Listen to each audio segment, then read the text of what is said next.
నేను మీ రచనా శృంగ వరకు welcome to federal Telangana.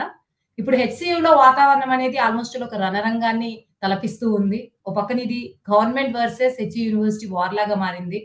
నిజానికి చెప్పాలంటే లీగల్‌గా మాట్లాడితే ఆ 400 ఎకరాల భూమి అన్నది ప్రభుత్వానిదే అన్నది స్పష్టమైన విషయమే. 1975లో ఇందిరాగాంధీ ప్రభుత్వం దాదాపు 2000 పైన ఎకరాలు దాన్నిచ్చింది. ఆ సమయంలో అది యూనివర్సిటీ పేరున రిజిస్ట్రేషన్ చేయించకపోవడం అనేదే ఇప్పుడున్నటువంటి ప్రధాన సమస్య. సో, ఆ తర్వాత ఉన్నట్టు 50 ఏళ్లలో దాదాపుగా 800 పైన ఎకరాలనే వివిధ ప్రభుత్వాలు తీసుకుంటూ ఉన్నాయి. ఇప్పుడు 400 ఎకరాలు తీసుకోవడం అన్నది ఒక ప్రధాన సమస్య. ఎందుకంటే ఈ భూమిని ఇచ్చేటప్పుడే దీన్ని కేవలం ఎడ్యుకేషనల్ పర్పస్‌కి మాత్రమే వాడాలని స్పష్టంగా అది కూడా రాసుకున్నప్పటికీ, ఇప్పుడు దీన్ని రేవంత్ రెడ్డి గారు అసెంబ్లీ సాక్షిగానే దీన్ని ఐటీ కోసం వాడతాము. ఒక కమర్షియల్ లేఔట్ కోసం వాడతాం అని చెప్పేసి అనౌన్స్ చేశారు. సో, అది అక్కడ ఉన్నటువంటి పక్షి జాతులు గావచ్చు, ఒక ఆల్‌మోస్ట్ ఆల్ ఒక లంగ్ స్పేస్ లాగా హైదరాబాద్‌కి భావించబడే ఈ స్పేస్‌ని కమర్షియలైజ్ చేయడం అనేది ఒక్క హెచ్‌సీయూ సమస్యే గాదు. హోల్‌గా హైదరాబాద్ సమస్య, హైదరాబాద్ ప్రజానీకం సమస్యగానే చూడొచ్చు. సో, ఈ చర్య అనేది హెచ్‌సీయూని ఎలా ఎఫెక్ట్ చేస్తుంది? ఇప్పటికే టాప్ మోస్ట్ యూనివర్సిటీగా ఉన్నటువంటి హెచ్‌సీయూ విద్యార్థుల భవిష్యత్తుని అంటే ఫ్యూచర్‌లో రాబోయే స్టూడెంట్స్ భవిష్యత్తుని ఎలా ప్రభావితం చేస్తుంది? హైదరాబాద్‌ని ఎలా ఎఫెక్ట్ చేయబోతుంది? దీని రాజకీయ పరిణామాలు, సామాజిక పరిణామాలు ఎలా ఉండబోతున్నాయి? ఈ విషయాల గురించి మనతో మాట్లాడడానికి ఉన్నారు. వరుణ్ గారు, ఆయన ఒక అడ్వకేట్, అలాగే బీజేపీలో యాక్టివ్‌గా ఉన్నారు. అలాగే రమణాచారి గారు యాక్టివిస్ట్, అలాగే ఇప్పుడున్నటువంటి శ్రీచరణ్ గారు హెచ్‌సీయూ స్టూడెంట్స్ యూనియన్‌లో ఎక్స్ వైస్ ప్రెసిడెంట్‌గా చేశారు. ఇప్పుడు ప్రెజెంట్ ఆయన హెచ్‌సీయూ ప్రొటెస్ట్ జరుగుతున్న దగ్గరే ఉన్నారు. సో, ప్రెజెంట్ ఈ ఇష్యూ మనం శ్రీచరణ్ గారితో స్టార్ట్ చేద్దాం. ఆదివారం నుంచి జరుగుతున్న పరిణామాలు చూస్తూనే ఉన్నాం మనం. సో, క్రమంగా లీగల్‌గా అది గవర్నమెంట్ దాన్ని క్లియర్. సో, ఇప్పుడు హెచ్‌సీయూ విద్యార్థులు గాని, వీళ్ళు గాని ఏం చేయాలనుకుంటున్నారు? ఓకే. ప్రొటెస్ట్ జరుగుతుంది. పోలీసులు అదుపులోకి తీసుకుంటున్నారు. ఇక నెక్స్ట్ కార్యాచరణ ఎలా ఉంటుందని మీరనుకుంటున్నారు? నమస్తే అండి. ఇష్యూ బేసిక్‌గా అందరికి తెలిసిందే. 400 ఎకరాలు దాని గురించి యూనివర్సిటీ భూమి అని మా కంటెస్టన్ గవర్నమెంట్ ఏమంటుందంటే మా దగ్గర భూమి ఉందనేసి. సో తెలంగాణ రాష్ట్రంలో మాక్సిమం భూమి గవర్నమెంట్ దగ్గరనే ఉందండి, దేంట్లో కాదనట్లేదు. సో ఇందిరాగాంధీ గారు ప్రధానమంత్రి ఉన్నప్పుడు ఫస్ట్ తెలంగాణ అప్పుడు 1969లో జరిగిన తెలంగాణ ఉద్యమం వల్ల ఆ కారణంగా తెలంగాణకి న్యాయం చేయలేదు. మనం దాంట్లో భాగంగా ఒక సెంట్రల్ యూనివర్సిటీ ఇస్తే కేంద్ర జనాభాకు కూడా ఎంప్లాయ్మెంట్ ఉంటుంది, పిల్లలు కూడా చదువుకోవడానికి ఉంటుంది, వనరులు ఉంటుంది, ఎడ్యుకేషన్ ఇన్స్టిట్యూట్ ఇస్తే అది డెవలప్మెంట్ అవుతుంది అన్న పెద్ద ఆలోచనతో, విశాల హృదయంతో వాళ్ళు అప్పటి రాష్ట్ర ముఖ్యమంత్రి గారికి చెప్పారు 2300 ఎకరాలు ఇవ్వమని. అలాగే 1973లో ఇచ్చారనమాట. ఇచ్చినప్పుడు అదే డాక్యుమెంట్ లో కూడా చాలా క్లియర్ గా చెప్పినట్టు ఇన్ కేస్ ఫ్యూచర్ లో ఏదైనా ఎడ్యుకేషన్ పర్పస్ కి ఏమైనా కావాలంటే కూడా దాన్ని ఎక్స్టెండ్ చేయవచ్చు అన్న దాని మీద ఇచ్చినారనమాట. సో అలాగే మేము కూడా యూనివర్సిటీ కూడా IIIT స్థాపించడానికి కానీ, దాని పక్కన ఉన్న గచ్చిబౌలి ఇండోర్ స్టేడియం కానీ, స్టేడియంస్ కానీ, వెనకాల ఉన్న NIB కానీ 2-3 కూడా ఇవ్వడం జరిగింది అదే భాగంగా. ఎందుకంటే ఎడ్యుకేషన్ కి అయితే డెఫినెట్ గా హెల్ప్ అవుతుంది, కొంచెం ల్యాండ్ వాళ్ళకి ఇస్తే వేరే ఇన్స్టిట్యూట్ కూడా గ్రో అవుతుంది అన్న దాని మీద ఇవ్వడం జరిగింది అనమాట. సో అందరికి తెలిసిందే 20 years ముందు మళ్ళీ 400 ఎకరాలు గవర్నమెంట్ మా దగ్గర నుంచి తీసుకొని IMG భారత్ సంస్థకి ఇవ్వడం జరిగింది, స్పోర్ట్స్ సెంటర్ స్టార్ట్ చేస్తారని. సో కాలక్రమేణా వాళ్ళు కూడా చేయకపోవడము, దాని తర్వాత గవర్నమెంట్ వాళ్ళ దగ్గర తీసుకోవడము, వెనక్కి తీసుకోవడం వాళ్ళ దగ్గర నుంచి. సో అట్లా జరిగిందనమాట. సో ఇది ఏంటంటే సర్వే నెంబర్ 25లో మాకు 2300 ఎకరాలు ఇవ్వడం జరిగిందనమాట. ఆ 2300 ఎకరాల్లో 400 ఎకరాలు ఏదైతే గవర్నమెంట్ అంటుందో, నిన్ననే మా రిజిస్ట్రార్ గారు కూడా ఒక స్టేట్మెంట్ ఇవ్వడం జరిగిందనమాట క్లియర్గా. ఏ 400 ఎకరాలు అనేది క్లియర్గా వేయలేదు, డిమార్కెట్ చేయలేదు. దానికి మా ఎగ్జిక్యూటివ్ కౌన్సిల్, యూనివర్సిటీకి ఎగ్జిక్యూటివ్ కౌన్సిల్ ఉంటుందండి, దాంట్లో ప్రెసిడెంట్ నామినీ ఒకరు ఉంటారు, మిగతా 6 members ఉంటారు.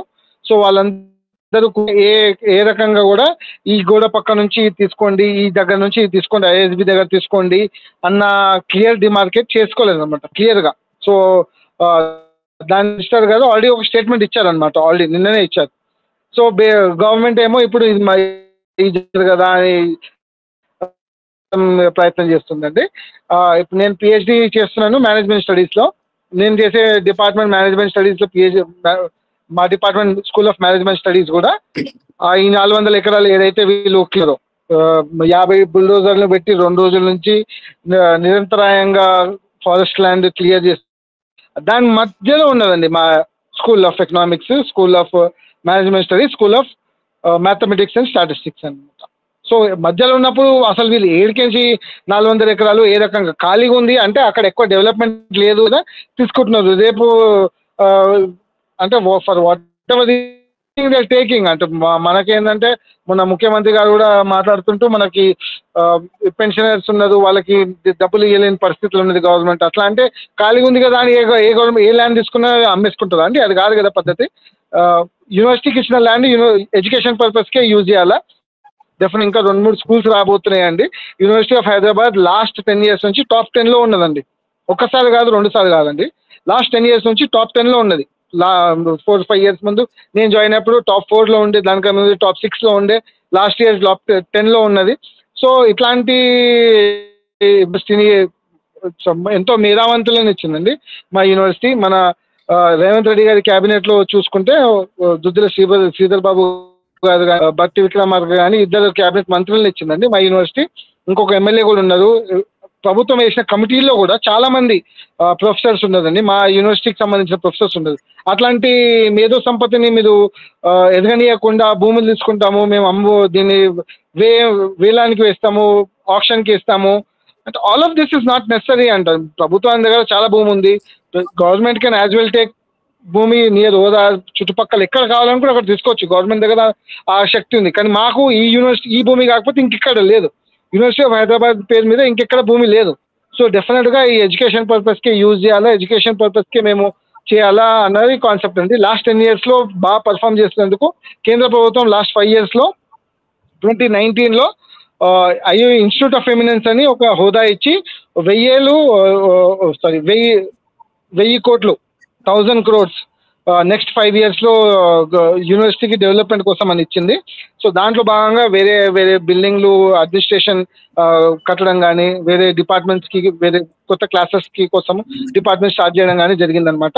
లాస్ట్ 5 yearsలో 1000 crores మాకు కేటాయించడం జరిగింది. ఆ మంచి పర్ఫార్మెన్స్ కోసం చేయడంతో నాకు తెలిసి ఇంకా కూడా ఎక్స్టెండ్ చేస్తారు. ఇన్స్టిట్యూట్ ఆఫ్ ఎమినెన్స్లో భాగంగా ప్రస్తుతం ఉన్న 6000 సంఖ్య ఉన్న యూనివర్సిటీని 25,000 పెంచాలన్న ఉద్దేశంతో కేంద్ర ప్రభుత్వం మాకు ప్రోత్సహిస్తుందండి. ఇట్లాంటి సమయంలో మా భూములు తీసుకోవడం, మమ్మల్ని భయభ్రాంతులకు గురి చేయడము, 500 మంది పోలీసులు క్యాంపస్లో ఉన్నారండి ఇవాళే కాదు నిన్న మొన్న కూడా మీరు చూసారు విజువల్స్ క్లియర్గా. మా యూనివర్సిటీ స్టూడెంట్స్ ఎలా క్రిమినల్స్ లాగా గుంజి తీసుకుపోతున్నారు, ఆడపిల్లలు, అమ్మాయిలు, అబ్బాయిలని ఎలా ఏ రకంగా కొంచెం ఇబ్బందికరం పెడుతున్నారు.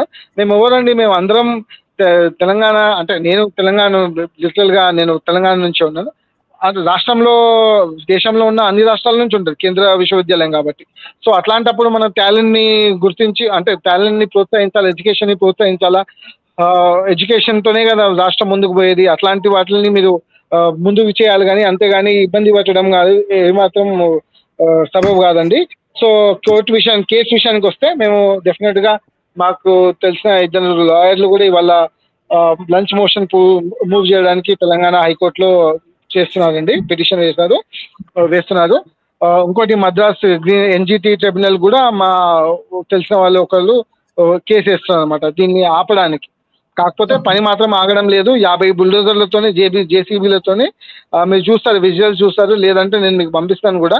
క్లియర్గా అంటే చాలా క్లియర్గా ఫారెస్ట్ ల్యాండ్ని క్లియర్ చేయడం జరుగుతుంది. దాంతోనే వన్యప్రాణులకు కూడా నష్టం జరుగుతుందండి. సో యూనివర్సిటీ ఉంటే డెఫినెట్గా, కాలేజ్ ఉంటే, యూనివర్సిటీ ఉంటే, ఎంతమంది వస్తే డెఫినెట్గా రాష్ట్రానికి దేశాభివృద్ధికి మేము తప్పకుండా తోడ్పడతాము.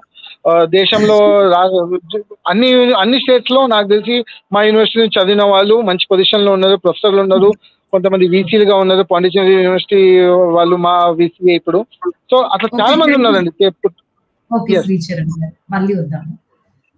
వరుణ్ గారు మీరు చెప్పండి, క్లియర్ గా అక్కడ జరుగుతుంది శ్రీచరణ్ చెప్పారు, ఇప్పుడు జరుగుతుంది ఆల్రెడీ సాధించిన మెరిట్స్ అని. దీన్ని పొలిటికల్ గా ఎలా చూడొచ్చు అంటారు? వరుణ్ గారు నమస్కారం అండి. అయితే మీరు అంటే ఈ సమస్య ఎప్పుడు మొదలైంది అనేది చూస్తే 20 ఏళ్ల క్రితం ఎప్పుడైతే 2003లో చంద్రబాబు నాయుడు గారి ప్రభుత్వం ఈ భూమిని ఈ ఐఎన్ఏ భారత్ అనే దానికి ఇవ్వడం జరిగింది.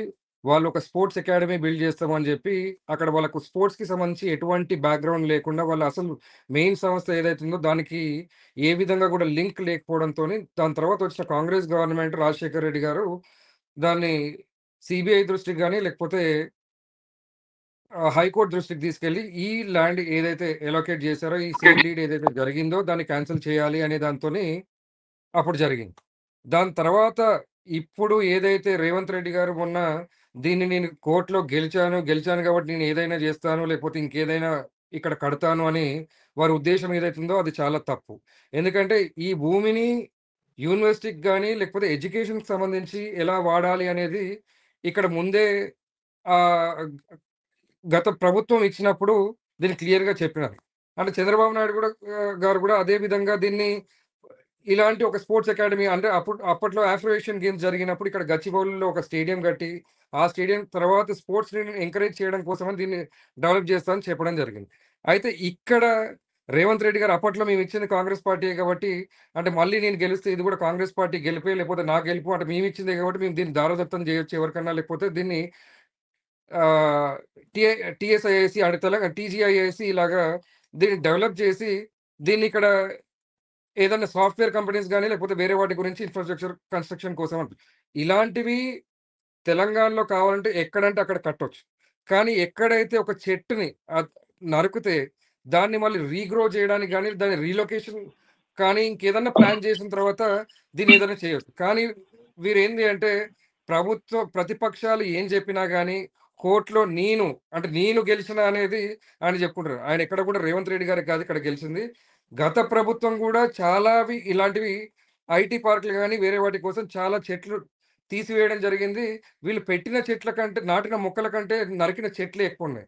అయితే ఇక్కడ గూడా జూసుకుంటే యూనివర్సిటీకి సంబంధించి ఎంతమంది విద్యార్థులు రోడ్లపైకొచ్చి అంటే ఈ హాలిడేస్ టైమ్‌లో ఎవరు గూడా హాస్టల్‌లో గాని, కాలేజ్‌లో గాని ఉండరు అనే టైం జూసుకొని, అది ఉగాది గాని, లేకపోతే ఈద్ గాని ఈ టైంలో జూసుకొని ఒకటేసారి అటాక్ జేస్తే అక్కడ ఉన్న తక్కువ మందిని పోలీసులను పెట్టి కంట్రోల్ చేయొచ్చు అనే దాంతోనే వాళ్ళ ఉద్దేశ్యం ఉండే. కానీ ఈ ప్రొటెస్ట్ ఒక్క యూనివర్సిటీకో లేకపోతే ఒక గచ్చిబౌలికో లేకపోతే కంచె గచ్చిబౌలియో లేకపోతే ఆ ప్లేస్ కోసం కాదు.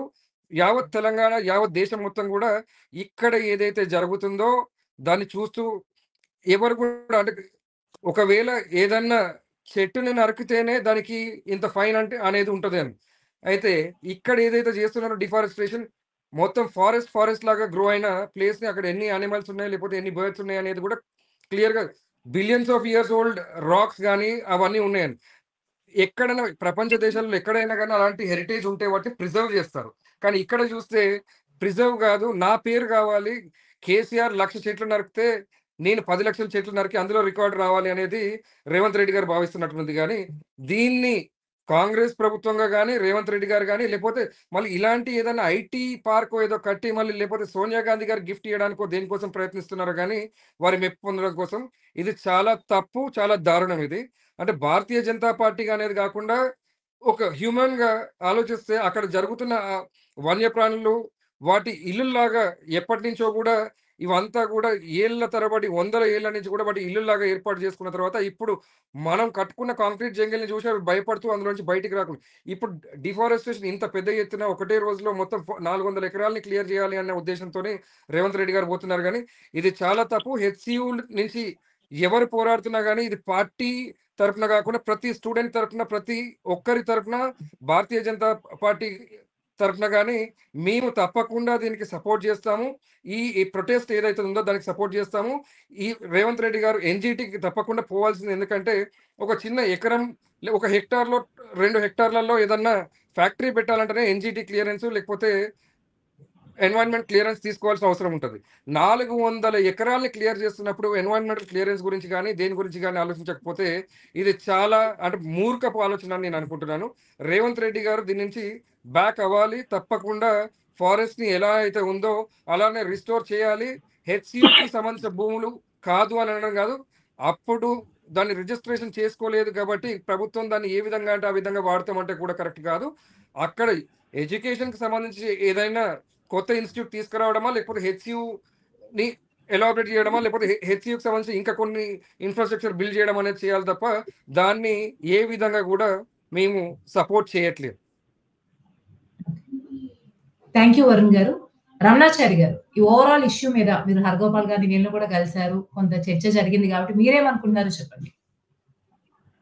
మొట్టమొదటగా యూనివర్సిటీ భూముల పరిరక్షణ కోసం ఉద్యమిస్తున్నటువంటి విద్యార్థులకు అభినందనలు తెలియజేయాల్సిన అవసరం ఉంది.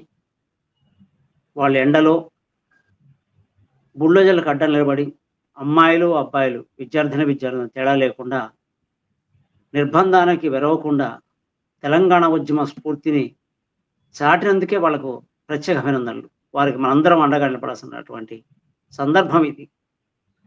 తెలంగాణకు ఈ హెచ్సియుకు చాలా సంబంధం ఉంది. 1969లో వచ్చినటువంటి జై తెలంగాణ ఉద్యమం, 1972లో వచ్చినటువంటి జయాంధ్ర ఉద్యమం, వీటిని పరిశీలించిన తర్వాత రెండిట్లో ఉన్నటువంటి దాంట్లో తేడాలు సమతూకాన్ని చేయడం కోసం వాళ్ళు ఒక కేంద్రీయ విశ్వవిద్యాలయాన్ని ఇందిరాగాంధీ గారు ఆసూత్ర పథకం కిందనే ఇచ్చారు. 2300 ఎకరాలు ఇచ్చినప్పుడు దాన్ని పర్టికులర్గా చెప్పింది విద్యా వ్యవస్థ కోసం మాత్రమే వాడుకోవాలనేటువంటిది.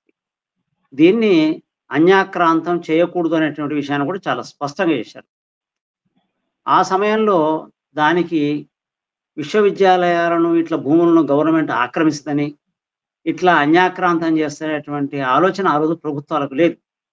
ఎందుకంటే అందరికీ కూడా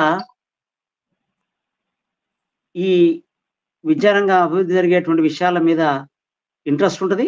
దాని జోలికి పోరేటువంటి నమ్మకంతోనే వాళ్ళు చేయడం జరిగింది. ఒక విశ్వవిద్యాలయాన్ని మనం ధ్వంసం చేస్తున్నామంటే హెచ్సియు అనేది ప్రపంచ స్థాయి విద్యారంగానికి సంబంధించినటువంటి గొప్ప విశ్వవిద్యాలయం. దాని నుంచి కొన్ని వందల మంది శాస్త్రవేత్తలు పోయారు, అనేక మంది పొలిటీషియన్స్గా పోయారు, అనేక మంది పర్యావరణవేత్తలుగా పోయారు.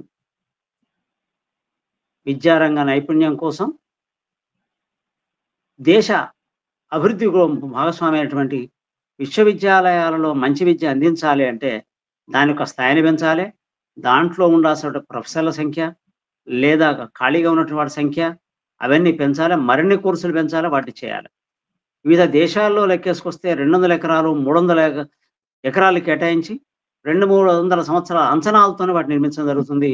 మన దగ్గరకు వచ్చేసరికి ఇప్పుడు ఏముంది, ఖాళీగానే ఉంది కదా అని చెప్పి అంటారు. ప్రభుత్వ భూమి అంటే ప్రభుత్వానికి అధికారం ఇచ్చిన మాట నిజం దాంట్లో.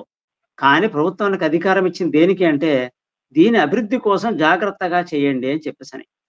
ఇక ఈ క్రమంలో ఇన్నేళ్ల తర్వాత ఎకలాజికల్లీ సెన్సిటివ్ జోన్గా హెచ్సియు ఉంది. ఈ ఎకలాజికల్లీ సెన్సిటివ్ జోన్గా ఉన్నటువంటి దాంట్లోకి వెళ్ళి ఇక్కడ అడవి లేదు, ఇక్కడ చెరువులు లేవు, ఇక్కడ జింకలు లేవు, ఇక్కడ కుందేళ్ళు లేవు, ఇక్కడ చెట్లు లేపే సమస్య కాదు అనేటువంటి మాటలు మాట్లాడడం. ఇంకో మాట వస్తే ఇది ప్రభుత్వ భూమి అనడం. యూనివర్సిటీకి కేటాయించింది ప్రభుత్వ కంట్రోల్లోనే ఉంటుంది. స్టేట్కి అధికారం ఇచ్చినప్పటికీ ఇట్లాంటి అమ్ముకుంటానికి వాళ్ళు ఇయ్యలే, అభివృద్ధి చేయడం కోసం ఇచ్చారు. ఆ సునిశ్చితమైన జ్ఞానం రాజకీయ నాయకులకు ఉండాల్సిన అవసరం ఉంటుంది. అట్లా ఉపయోగించుకోకుండా మాకు ఇచ్చారు కాబట్టి ఇది మాదే కాబట్టి కోర్టులో చెప్పినా గెలుస్తుంది కాబట్టి అంటే గెలిస్తే గెలుస్తుందో తాత్కాలికంగానే గెలిచిందల్లా న్యాయం కాదనే విషయాన్ని ఫస్ట్ గుర్తెరగాల్సిన అవసరం ఉంది. తెలంగాణ ఉద్యమం వచ్చేసి ఇన్ని త్యాగాలతోని ఇన్ని బలిదానాలతో పడే తెలంగాణలో విశ్వవిద్యాలయాల పట్ల పోయి జోలికి పోయేటువంటి కార్యక్రమం ఎక్కడిది? ఇందాక మన మిత్రులు అంటారు ఇంకా ఉంటే అమ్ముకోని. భూములకు ఏవైనా సరే ప్రభుత్వ భూములకు పాలకులు సంరక్షకులు మాత్రమే, వ్యాపారస్తులు కారు. అమ్మడానికి వీల్లేదు, సంరక్షణ చేయాలి, కాపాడాలి. భవిష్యత్తులో అవసరమైనటువంటి కార్యాలయాలు నిర్మాణాలు.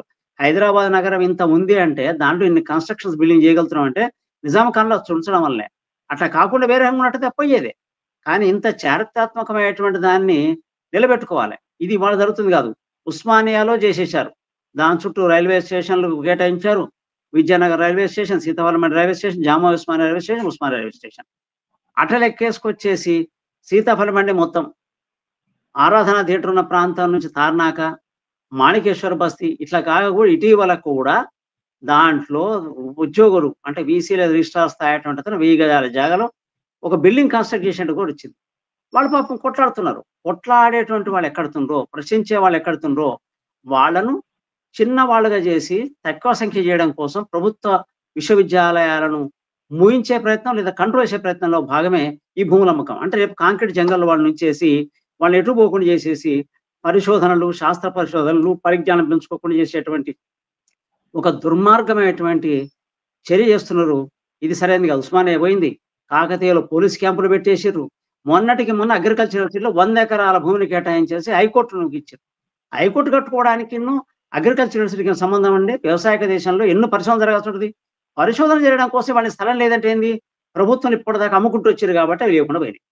ఇప్పుడు ఇవి కూడా అమ్మేస్తే ఇప్పటికే విద్యాలయాల్లో, పాఠశాలల్లో వాటర్ ట్యాంకులు కట్టడం, హాస్టల్ బిల్డింగ్లు కట్టడం, అంగన్వాడీ కేంద్రాలు కట్టడం, గ్రామ పంచాయతీ ఆఫీసులు కట్టడం చేస్తున్నారు. దుర్మార్గం చేస్తారు. యూనివర్సిటీలో కూడా చేసుకొస్తున్నారు. కాబట్టి విశ్వవిద్యాలయం అనేటువంటి జాతి సంపద గుర్తించాలి. భవిష్యత్ తరాన్ని నిర్దేశించే వాటిని గుర్తిస్తాం కాబట్టి మనం జాగ్రత్తగా కాపాడుకోవడం కోసం విద్యార్థులు ఏది చేస్తున్నారో అది చాలా కీలకమైనటువంటిది. దానికి సంబంధించినటువంటి విషయంలో యావత్ సమాజం కూడా వాళ్ళకి అండగా నిలబడాలి. అట్లాంటి నిలబడ్డప్పుడు మాత్రమే తెలంగాణ ఉద్యమ స్ఫూర్తితో నిలబడదు తప్ప ఈ రేవంత్ రెడ్డి వీళ్ళారు. ఇంకొక మాట కీలకమైన అంశం ఉంది.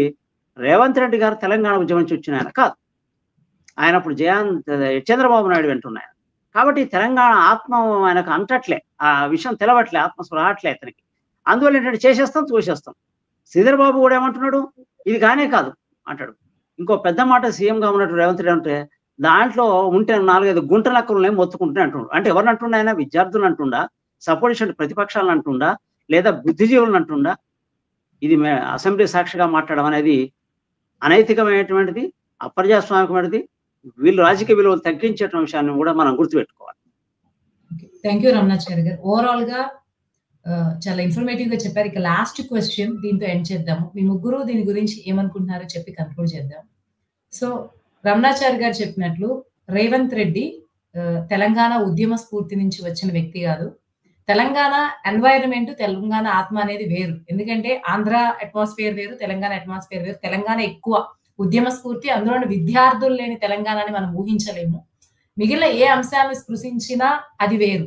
కానీ ఇప్పుడు HCU lands and more over ఇంతమంది స్టూడెంట్ సపోర్ట్ ఉన్నటువంటి దీన్ని ఆక్రమణ చేయాలనుకోవడం అది ఎంతైనా ప్రభుత్వ అధీనంలో ఉన్నప్పటికీ దాన్ని నాన్ ఎడ్యుకేషనల్ పర్పస్ కి యూజ్ చేసే రైట్ ఈవెన్ గవర్నమెంట్ కూడా లేదు. అది కూడా స్పష్టమే. ఈ అంశంలో హెచ్సియు పట్ల ఇలా ప్రవర్తిస్తున్నప్పుడు ఈ రేవంత్ రెడ్డి ప్రభుత్వం ఇది తెలంగాణ మీద ఎలా ప్రభావం చూపించబోతుంది? అంటే ఓవరాల్ గా అది స్టూడెంట్స్ మీద కావచ్చు, తెలంగాణ రాజకీయ చిత్రం కావచ్చు, జనరల్ ఓటర్స్ కావచ్చు. ఓవరాల్ గా ఈ ఒక్క డెసిషన్ తెలంగాణ రాష్ట్రాన్ని వేరేలా మార్చే అవకాశం ఏమన్నా ఉందా? దాని గురించి చెప్పండి. ఫస్ట్ వరుణ్ గారు మీరు మాట్లాడండి. మీరు అన్మ్యూట్ చేసుకోండి వరుణ్ గారు. అయితే ఇక్కడ రేవంత్ రెడ్డి గారు ఇది ప్రభుత్వ భూమి, ఇందాక సార్ అన్నట్టు రమణాచారి గారు అన్నట్టు ప్రభుత్వానికి, ప్రభుత్వంలో ఉన్నవాళ్ళు దాన్ని రక్షించడానికి ఉండాల్సిందే తప్ప దానికి నేను ఏ విధంగానైనా నేను ఏదైనా చేస్తా అని అనుకోవడం అనేది అది తప్పు. ఇక్కడ నేను ఇంతకుముందు చెప్పినట్టు కూడా కొత్త అడవులు సృష్టించడంలో కానీ, లేకపోతే చెట్లు మొక్కలు నాటడంలో కానీ లేని శ్రద్ధ ఈ గత 10 ఏళ్లలో తెలంగాణ మొత్తంలో కూడా వచ్చిన ఐటీ పార్కులు కానీ, కొత్త కొత్తవన్నీ కానీ, మొన్ననే గతంలో చూసిన లగచేరులో ఒకవేళ ఈ భూములైనా కానీ అక్కడ ఉండే ఒకవేళ ఏదైతే అవసరం ఉన్న ప్లేస్లో కాకుండా వాళ్లకు అనుకూలంగా ఎక్కడ పేరు వస్తుందో అక్కడికి పోయి జనానికి కనిపించేటట్టు చేద్దామని చూస్తున్నారు.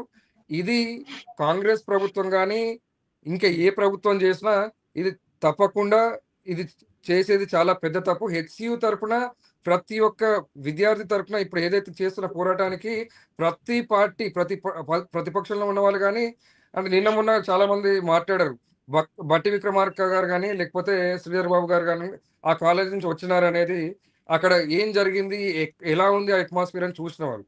ఇప్పుడు కనుక అక్కడి నుంచి తప్పకుండా ఇందాక సార్ అన్నట్టు ఎక్కడ వేరే దేశాలలో చూస్తే రీసెర్చ్ కోసం కానీ, లేకపోతే ఇంకో కొత్త ఇన్స్టిట్యూషన్లో కొత్త డెవలప్మెంట్స్ కోసము చాలా అవసరం ఉంది ఫ్యూచర్కి. అలాంటి ప్లేస్ మళ్ళీ దొరకడం అని హెచ్సియుకి ఇంకో దగ్గర ఇవ్వడమో ఇంకో దగ్గర చేయడమో కూడా కుదరని ప్లేస్ కాబట్టి హెచ్సియుకి సంబంధించిన భూముల్లాగానే వాటిని కన్సిడర్ చేసి ప్రభుత్వం దాన్ని పరిరక్షించాలి తప్ప దానిపైన పెత్తనం చెలాయించాలని, దాన్ని మేము ఏదైనా చేయాలి, ఇందులో అసలు అందులో ఏ యానిమల్ లేదన్నట్టు లేకపోతే ఏం లేదన్నట్టు చెప్పినా కానీ యావత్ ప్రపంచం చూస్తుంది. నిజంగా కూడా ఇన్ని ఉన్న తర్వాత కూడా రేవంత్ రెడ్డి గారు ఎందుకు కళ్ళకు గంతలు కట్టుకున్నట్టు మాకు ఏమీ తెలియదు, మేము చేసేదే కరెక్ట్ అన్నట్టు పోతున్నారు అనేది కూడా అందరూ కూడా నివ్వరపోతారు. అసలు ఇట్లాంటిది ఇట్లా కూడా చేస్తారా మనుషులు, అందరూ అంత కనిపిస్తున్నా కానీ ఏమీ లేదు అన్నట్టు మీరే మీకు కనిపించేంత ఊహ అన్నట్టు మాట్లాడడం కూడా కరెక్ట్ కాదనేది ప్రజలందరూ అంటున్నారు. హెచ్సియులో చేసే పోరాటానికి తప్పకుండా ప్రతి ఒక్కరు కూడా అండగా ఉంటారు. ఈ రోజు అంటే భారతీయ జనతా పార్టీ నుంచి కూడా చాలా స్టేట్మెంట్స్ ఇవ్వడం జరిగింది. ఈ రోజు నిన్న కొందరు మంత్రులు కానీ అంటే మాజీ మంత్రులు కానీ ఎవరైతే వెళ్ళినారో అక్కడికి, ఈ రోజు భారతీయ జనతా పార్టీ తరఫున ఎమ్మెల్యేలు కానీ ఎంపీలు కానీ అందరూ కూడా హెచ్సియు క్యాంపస్ విజిట్ చేద్దామని అనుకున్నారు. అయితే ఎక్కడికక్కడికి అరెస్టులు చేస్తూ ఈ ఉద్యమాన్ని అంటే ఇంట్లోనే కూర్చోబెడితే తెలంగాణ ఉద్యమం ఇంతకుముందు గతంలో ఎప్పుడు కూడా తెలంగాణ రాకపోతుంది, ఇట్లనే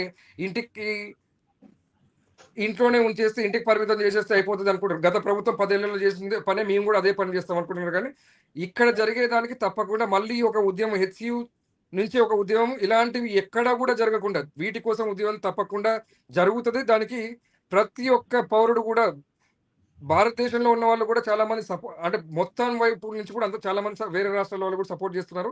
ఈ రాష్ట్రంలో ఉన్న ప్రతి చదువుకున్న వ్యక్తి కానీ చదువుకోని వ్యక్తి కూడా అయ్యా అడవిని తీసేస్తారా, లేకపోతే చెట్లు మనకి ఎంత ఉపయోగం, లేకపోతే ఆ వన్యప్రాణులు మనం ఎంత ఉపయోగం అనేది ప్రతి ఊర్లో కూడా చర్చ జరుగుతుంది. తప్పకుండా హెచ్సియుకి అందరూ కూడా తోడ్పాటునిస్తారు, అందరూ కూడా వాళ్ళతో కలిసి పోరాటానికి రెడీ అవుతారు. Thank you. Okay, thank you Varun గారు. శ్రీచరణ్ గారు మీరు చెప్పండి. వరుణ్ గారు అన్నట్టు ఇప్పుడు ఈ సంఘటన అనేది హెచ్సియు నుంచి స్టూడెంట్ నుంచి మరో పెద్ద ఉద్యమానికి దారితీయబోతుందా తెలంగాణలో?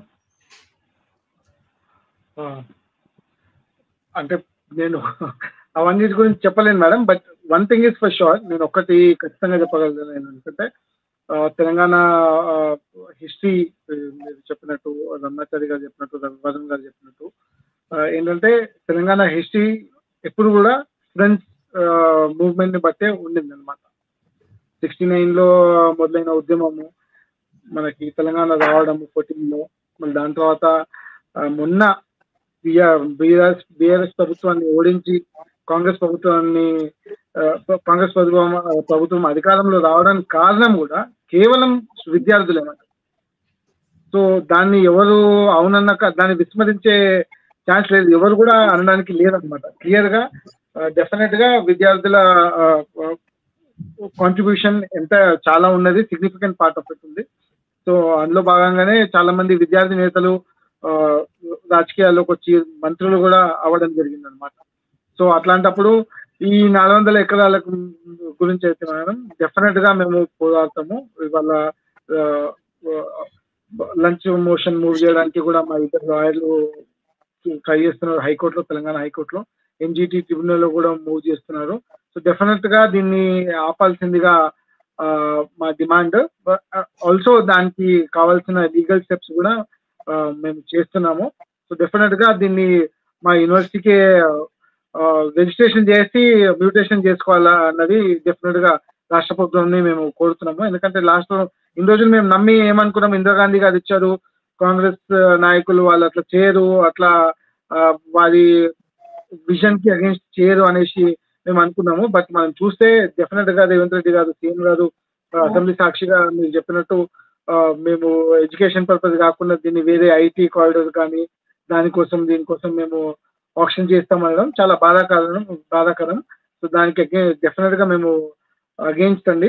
డెఫినెట్ గా దీన్ని ఫ్యూచర్ ఎడ్యుకేషన్ పర్పస్ కి ఇంకా మా యూనివర్సిటీకి అప్పచెప్పేస్తే మేము డెఫినెట్ గా ఇంకా డిపార్ట్మెంట్స్ కానీ వేరే కొత్త బిల్డింగ్స్ కానీ ఇన్ఫ్రాస్ట్రక్చర్ కానీ డెవలప్ చేసుకొని ఆ వన్యప్రాణులని అలాగే ఉంచి సంరక్షించుకొని ఉంచుతామండి. ఎందుకంటే మా ఫస్ట్ వైస్ ఛాన్సలర్ గారు 5.5 crores అనుకుంటా అండి ఆ టైంలో, 73-74 టైంలో మేజర్ పార్ట్ 5.5 crores తోని బౌండరీ వాల్ కన్స్ట్రక్ట్ చేస్తారు, ప్రహరీ కూడా కన్స్ట్రక్ట్ చేస్తారు.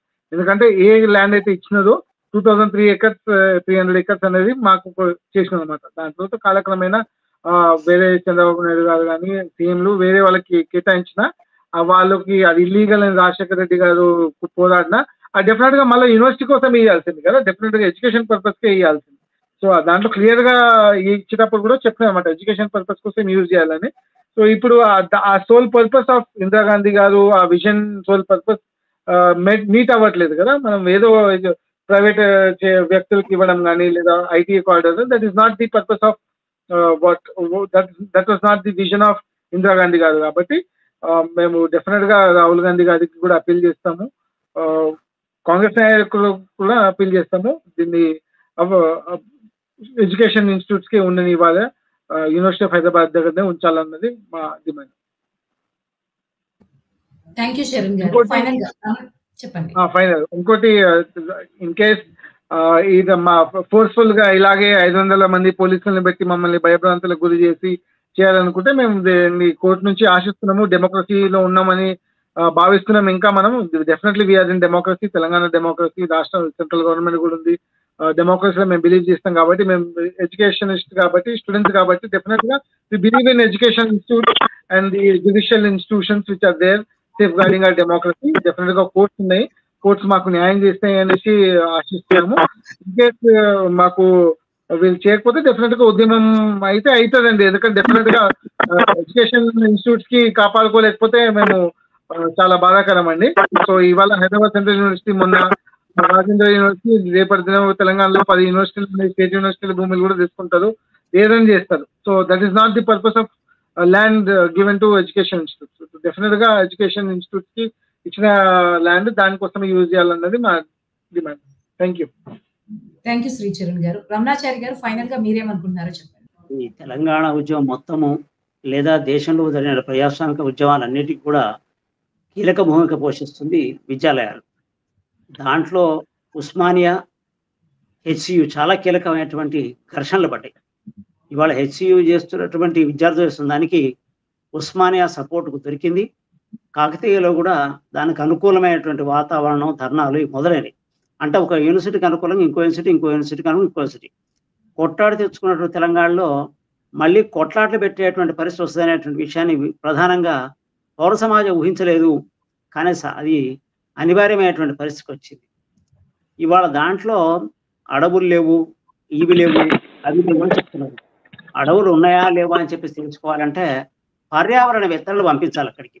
పర్యావరణవేత్తలు పంపిస్తే అడవిలు ఉందా లేదా, పశుపక్షాలు ఉన్నాయా లేవా, చెరువు ఉన్నాయా లేవా, అక్కడ ఉన్నటువంటి ప్రాచీనాత్మక ఆధారాలు, చారిత్రక ఆధారాలు అనేటువంటి ఉన్నాయా లేవా అని పరిశీలిస్తారు. ఆలోచించిన తర్వాత నువ్వు చెప్పాలి, నీకు ఏం తెలుసని, ఏ సర్వే చేసిరని, ఒట్టినే ఉంది భూమి ఉందా లేదా చూసిపోయి తెల్లార బుల్డోజర్ పంపించే సంస్కృతి సరైన సంస్కృతి కాదు, మంచిది కాదు. నిజానికి యూనివర్సిటీలు అన్నీ కూడా స్వయం ప్రతిపత్తి కలిగి ఉంటాయి. ఆ స్వయం ప్రతిపత్తి కలిగినటువంటి వాటిలో మన జాగ్రత్తగా వాటిని కాపాడుకోవాలి, ఆ ప్రతిపత్తిని గౌరవించాలి. అది లేదు కాబట్టి మాకు ఆ రోజు చెప్పారు కాబట్టి, మాకు అధికారం ఇచ్చారు కాబట్టి అమ్ముతా అంటే అది తెలంగాణ సమాజం ఒప్పుకోదు. ఎక్కడ ఒప్పుకుంటారో తెలంగాణ సమాజం ఒప్పుకోదు. అందులో విద్యార్థులకు అసలు ఒప్పుకోదు. వాళ్ళు చాలా చదువుకున్న వాళ్ళు, జ్ఞానవంతులు, అనేక ఉద్యమాల్లో నిలబడ్డవాళ్ళు. హెచ్సికు చాలా చరిత్ర ఉంది, ఉస్మానికి ఎంత చరిత్ర ఉందో హెచ్సికు కూడా అంత చరిత్ర ఉంది. అందుకని వాళ్ళేమి తక్కువ పడతారని, వెనకబడతారనే విషయంలో ఆలోచన ఉంటే తప్పు. ఎందుకంటే గతంలో కూడా హెచ్సియు భూముల్ని కేసీఆర్ ఉన్న కాలంలో అన్యాక్రాంతం చేయడం కోసం ప్రయత్నం జరిగింది. అట్లాగే అంబేద్కర్ యూనివర్సిటీకి సంబంధించిన భూములను కూడా అమ్మాలనే ప్రయత్నం కొంత తీసుకోవాలని ప్రయత్నం జరిగింది. కానీ విద్యార్థులు చేసినటువంటి నిరసనలతోనే అవన్నీ కూడా వెనుక పట్టు పట్టినాయి. అందుకనే మనం గుర్తుంచుకోవాల్సింది ఏంటంటే విద్యాలయం అనేటువంటివి భావి జాతి సంపద అనేటువంటి గుర్తుపెట్టుకోవాలి. అట్లాగే వాటి యొక్క అంశాలు, వాటితో పనిచేసినటువంటి పరిశోధనలు అవన్నీ కూడా ఎంత కీలకమైతే అనేటువంటి చూసుకొని వాళ్ళకి అవసరమైన అభివృద్ధి నమూనాను వాళ్ళకు అందించాల్సినటువంటి అవసరం ఉంది. దాంట్లో 10 ఈ సందర్భంలో దానిలో 10 ఏళ్ల పాటు పనిచేసి దాంతో అనుబంధాన్ని పెనవేసుకున్నటువంటి అరూపల్ గారిని మొన్న కలిసినాం. ఆయన 80 ఏళ్ల వయసులో చాలా బాధపడుతూ కనిపించిండు. ఇవన్నీ ఇక్కడ నక్కలు ఉన్నాయి, ఇక్కడ ఏమీ లేవని చెప్పడానికి వీళ్ళు ఎవరు, అసలు ఏమిటి, వీళ్ళంతా కూడా నా స్టూడెంట్స్ అని చెప్తాడు ఆయన. ఎవరు, భట్టి విక్రమార్క గారు, వీళ్ళంతా నాకు చదువుకున్న వాళ్ళే, నేను చదువు చెప్తే వచ్చిన వాళ్ళే, అక్కడ లేవనడం ఏంటి అంటున్నాడు. అక్కడ బఫెలో లేక్ లేదు, పీకాక్ లేక్ లేదు అంటున్నాడు. అడవి వేరు, మొక్కలు వేరు. మొక్కలనేవి నాటితే ఉండవచ్చేమో కానీ అడవికి ఉన్న అనుబంధము, ఆ రకాల చెట్లను మనం మొక్కలుగా నాటి సాధించలేము. ఇన్నేళ్ల తర్వాత, ఇన్ని దశాబ్దాల తర్వాత దాన్ని మొట్టడం అనేటువంటిది సాధ్యమయ్యే పని కూడా కాదు. ఈ విషయంలో మాటలు కాకుండా చేతలకు వచ్చేటువంటి పరిస్థితి ఏమిటంటే దాన్ని ప్రధానంగా ఆ పార్టీ ఆలోచించాలి. ఆ పార్టీ అధినాయకుడు రాజీవ్ గాంధీ కూడా స్పెషల్‌గా అర్థం చేసుకోవాలి. ఎందుకంటే గతంలో ఎన్నికల సందర్భంలో రాహుల్ గాంధీ గారు అనేకసారి ఇక్కడికి వచ్చినప్పుడు తెలంగాణ ప్రజల ఆకాంక్షలు ఏమిటివి? మీకు విద్యారంగంలో ఏం చేయాలి? పౌర సమాజాలు ఏం చేయాలన్నాడు. అందుకనే 7వ గ్యారంటీగా మాట్లాడేటువంటి నిరసన చేసే హక్కును రేవంత్ రెడ్డి గారి నాయకత్వం ఉన్నటువంటి కాంగ్రెస్ ప్రభుత్వం అంగీకరించింది. కానీ వాళ్ళ విద్యార్థులు నిరసన చేస్తే నిరసన అంగీకరించట్లే, న్యాయమైన డిమాండ్ చేస్తే దాన్ని ఒప్పుకోవట్లే. మేము ఇట్లే చేస్తూ ఉంటారు. ఇట్లే చేస్తాం అన్నోళ్ళు ఎవరైనా సరే చెత్త నిలబడ్డది లేదు, మిగిలేది లేదు, అధికారం మళ్ళీ వచ్చేది లేదు. ఇవి తాత్కాలిక వాటితోని చెడగొట్టే ప్రయత్నం చేయొద్దని వాడికి హితవు చెప్పాల్సిన అవసరం వస్తుంది. రాహుల్ గాంధీ గారు కూడా కొంచెం చొరవ తీసుకొని తెలంగాణ ఆత్మగౌరవాన్ని కాపాడాలి, ఇది అవసరమైనటువంటిది. కాబట్టి వెనక్కి తగ్గింది తప్పదు. గత ప్రభుత్వం కూడా తగ్గింది, మనం తగ్గుదాం. వెనక్కి తగ్గడం అనేది ఓడిపోవడం కాదు, సత్యాన్ని గ్రహించడం, ప్రజా ఆకాంక్షను గౌరవించడం, తెలంగాణ ఆత్మగౌరవాన్ని గుర్తించడం అనే విషయాన్ని గుర్తుపెట్టుకొని చేయాలి. అంటే ప్రశ్నిస్తారు కాబట్టి, అంటే ప్రశ్నించడం దేనికోసం చేస్తున్నారు? వాళ్ళ ప్రశ్న సత్యం కోసం, ప్రగతిశీల అభివృద్ధి కోసం మాత్రమే ప్రశ్నిస్తున్నారు. వాళ్ళ సొంత వ్యక్తిగతమైన విషయాలు లేవు. కాబట్టి ఈ కోణంలో ప్రశ్నించాలి. ఈ సందర్భంలో బుద్ధిజీవులు చేస్తున్న డిమాండ్ను ఏదైతే ఉందో దాన్ని పరిశీలించకుండా విద్యార్థులు రెచ్చగొడుతున్నారు అంటున్నారు. రాజకీయ పార్టీలు కానీ ప్రొఫెసర్లు కానీ వాళ్ళు ఎవరిని రెచ్చగొట్టట్లేదు, వాళ్ళకి అండగా నిలుస్తున్నారు. వాళ్ళు చేసే న్యాయ పోరాటానికి ధర్మం అంటున్నారు, దానికి గౌరవించమంటున్నారు, గుర్తించమంటున్నారు. అహంకారానికి పోకుండా తప్పడు వెనుకడుగేసి విద్యార్థుల యొక్క మనోభావాలను గుర్తించేయడం అనేది పాలకులకు ఎప్పుడే అవసరం. విద్యార్థులతో పెట్టుకున్నటువంటి ఎవరు కూడా ముందుకు పోయినటువంటి వాళ్ళు లేరు, ఆ పాలకులు ముందు పడ్డది లేదు. ఇది చాలా కీలకంగా గుర్తించాలి. ఆ సందర్భంలో హెచ్సియులో పనిచేసి సుదీర్ఘకాలమైన వేళ్ళు ఉన్నటువంటి హరోక్కల ఉద్యమం అనేది హరగోపాల్ లాంటి వాళ్ళ పెద్దల అభిప్రాయాన్ని గౌరవించాలి. ఎందుకంటే దాంతో ఆత్మీయ అనుబంధాన్ని పెంచుకోడు. ఆయన్ని గౌరవించి ఆయన ఇక్కడ రాహుల్ గాంధీ వచ్చినప్పుడు కానీ సీఎం గారు కానీ అనేక మంది కానీ అక్కడ కలిసి ఆయన సలహాలు సూచన తీసుకుంటారు. ఆయన మాటను గౌరవించి, ఆ మేధావుల ఆలోచనలు గౌరవించి, విద్యార్థుల మనోభావాలు దెబ్బతీయకుండా యూనివర్సిటీ భవిష్యత్తు దృష్టి పెట్టుకొని ఈ కేటాయింపు అంశాన్ని వెంటనే రద్దు చేసుకొని ప్రొక్లైన్లు పెట్టి తీసేటువంటి వాటిని వెనక్కి మళ్లించాలి. లేకపోతే జరిగే పరిణామాల్లో జరిగే నష్టం జరిగితే ప్రభుత్వం బాధ్యత వహించాల్సిన అవసరం ఉంటుంది. కాబట్టి దాన్ని సురక్షితమైన అంశంగా గుర్తించి వెనకడుగు వేయాల్సిందిగా మేము అందరం కూడా విజ్ఞప్తి చేస్తున్నాం. థ్యాంక్ యూ రమణాచారి గారు. ఓవరాల్ గా హెచ్సియులో ఇప్పుడున్నటువంటి ఉద్రిక్తలన్నీ కాస్త చల్లబడాలని, అలాగే కొంత శాంతి రావాలని, కొంత హెచ్సియులో ఇప్పుడు ఉన్నటువంటి ఎడ్యుకేషన్ పర్పస్ కోసం ఉన్నటువంటి 400 యాకర్స్ ఎలా అయినా సరే హెచ్సియు అధీనంలో ఉండాలని మనస్ఫూర్తిగా కోరుకుందాం. Okay, thank you so much Ramanachari గారు, శ్రీచరణ్ గారు అక్కడ ప్రొటెస్ట్ జరుగుతున్నంత బిజీగా వచ్చినందుకు, అలాగే వరుణ్ గారు బిజీ షెడ్యూల్ లో కూడా ఇక్కడ టైం ఇచ్చినందుకు thank you so much. 3 of you ఇక్కడితో చర్చ ముగిద్దాం. Thank you all.